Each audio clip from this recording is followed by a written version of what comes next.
And a talk is an environment, whether you're in the field, you're deployed, or you're at oh my God!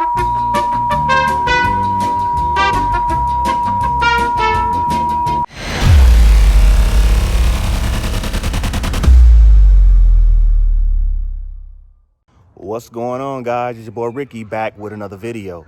Today I had an opportunity to interview Miss Dreeks. She is an up-and-coming military YouTuber. She is taking YouTube by storm with her content. If you are a person that's interested in military content, she is the standard, ladies and gentlemen. She will be the biggest military YouTuber out there. But I'm glad that I had the opportunity to collab with her right now on the ground floor before she gets out of here. I had an opportunity to collab with her, and she's gonna let you know more about the 25 Bravo MOS.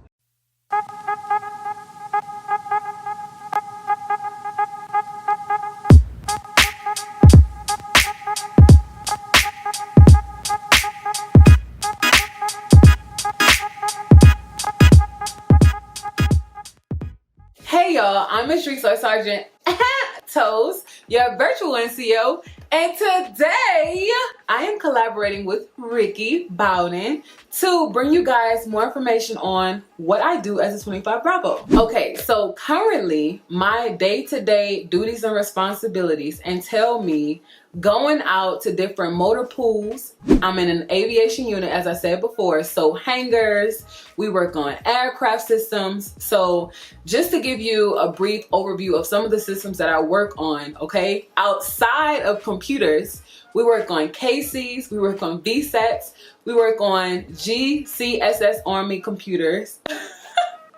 I know you're probably like, wait, what is a GCSS Army computer? Okay, like we work on GTECs, we work on ACNs for our pilots, we work on MC4s for our medics. So as you can see, working in SASMO or running a SASMO shop, you touch so many different people and systems. But when I was working in the S6 shops at the brigade level, even when I was deployed, we did so many things, like creating accounts on the nipper and sipper side. My day-to-day really was busy. It was busy because you are the first line of defense when something goes wrong. So if a printer goes down, they call you. If somebody loses network access, they call you. If someone can't log onto a computer with their CAC, they're going to call you because you are the technical expert, okay? A 25 Bravo can hold so many duties and responsibilities. Little did I know before I took over as SASMO as the NTOIC, that is the current position that I'm holding right now in the aviation unit, I knew nothing about SASMO. All I knew was help desk, okay? Computers, compliance, accounts. That is what I was used to because I came from S6.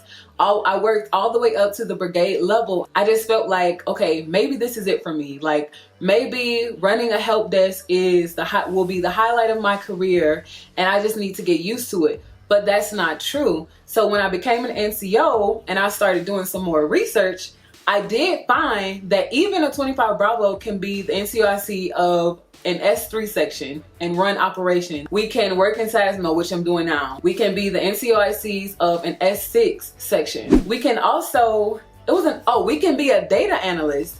I was just like, wow, I had no idea that a 25 Bravo was so versatile in duties and responsibilities.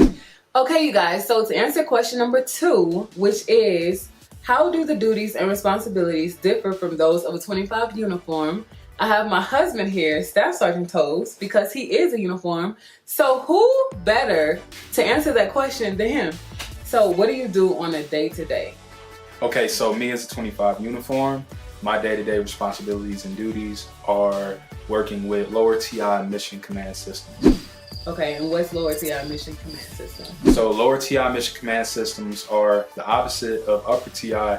Upper TI and lower TI is lower or upper tactical infrastructure. So what the lower tactical infrastructure are the radio systems, JCR systems, basically the ground elements, everything outside of computers and servers and everything that the Bravos do. So as a Bravo, right, I don't want you guys to have the mindset of, I'm a Bravo. I don't do that. I don't work on radios, because that's not true. As a 25 series soldier, NCO officer, even warrant officers, you should be able to be cross-trained if you haven't been already. So for our new recruits, even for our soldiers going to their first duty station, our tenured soldiers, there will be times when you will be called upon as a Bravo to operate a radio or a JCR. And you cannot tell people, hey, that's not my job, I'm not gonna do that. Like, you can't, especially if you're in a deployed environment. We're all labeled as signalers, 25 Bravo, uniform, Sierra, whatever you want to call it, you're a signaler. So I echo everything that my wife is saying. Okay, question number 4. Where and how long is AIT for a 25 Bravo? Okay, so my AIT was 5 months long, and I went to Fort Gordon in Georgia, okay?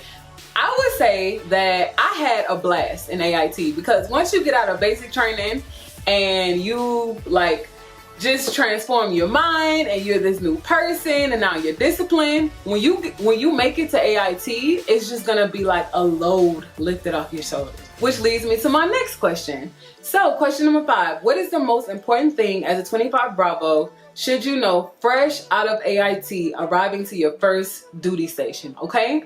So I don't want to hear it in the comments, okay? I don't want to hear any judgment. But honestly, you guys, the first thing you should know as a 25 Bravo arriving to your first duty station is that you are an S6 soldier, or whatever section you go to, okay? So as we said before, these words should never come out of your mouth. Oh, I'm a Bravo. I don't do that. Don't do that, okay? Don't ever let those words come out of your mouth.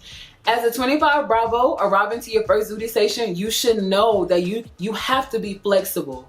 There is no, like, you know, I know it's cliche, but it's like, honestly, there is no I in team. If you work in the Essex section, or if you work around IT professionals, they all work together, okay? Whether you are on the civilian side working with our FSRs, or you're on the tactical side in the deployed environment, or you're in garrison back in the rear working in the office environment, okay? Sometimes as a Bravo, I had to go to a Quebec and ask them for help, or I had to go to a uniform and ask them for help, because there are things that you're just not gonna know. And you have to be willing to cross-train, okay? When you first arrive to your duty station, you will not know everything. Nobody knows everything, but you won't. There are like basic things that you will have to be taught, because coming from basic training to AIT to now your first duty station, you're not going to know everything, okay? So be flexible. My last piece of advice for you guys would be, do not wait until you get to your first duty station, or you get promoted to an NCO, or you become an officer or warrant officer, to start focusing on promotions. Like, as a PFC, as a PB2, or the lowest rank as a private, you should come into the military thinking, how can I make the next rank? What do I need to do for myself, okay, to be competitive? If there are opportunities for you to volunteer, take them. If there are new positions that arise that will give you more skills and trainings, take them. If somebody's holding a class that's in a different series, take the class, because you never know what opportunities can lead to bigger opportunities later on down the line, okay? Question number 6, how can the skills acquired as a 25 Bravo be used in the civilian sector? Okay, this question is so important, because when I was choosing my MOS as a recruit, okay, I knew that I wanted a job in an MOS that could easily transition into the civilian sector. And I also knew that I needed to identify the skills that I wanted to learn to make a lot of money when I got out of the military. So my goal was to only choose those MOSs or those skills that I wanted to learn that would pay me 6 figures when I got out of the military. So that should be your mindset, is to come into the military and target the skills that you want to learn, okay? So if you want to be a data analyst, do those jobs that are highlighted under a data analyst job.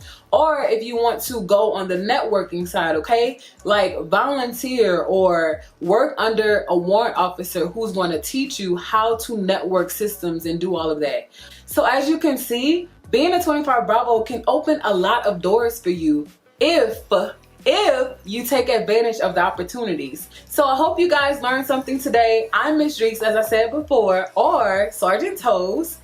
And today we worked with Ricky Bowden. Thank you so much, Ricky, for having me on your channel. But if you like military content, instructional content, you can head on over to my channel because I talk about all things military. And if you want to become a YouTuber, I have so many tutorials on my channel highlighting specific things that I did to become a monetized YouTube channel, okay? So this is not just a hobby for me. This is something I absolutely love. That's why I was so grateful and thankful for this opportunity to come and speak on Ricky's channel, because I love what he is doing. He's so talented. His graphics are impeccable.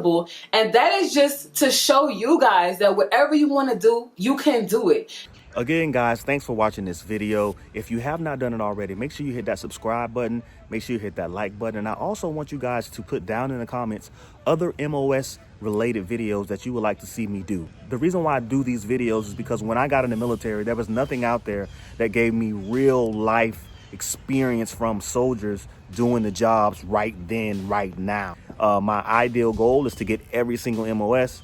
That's going to be a feat, but I'm going to try to do it.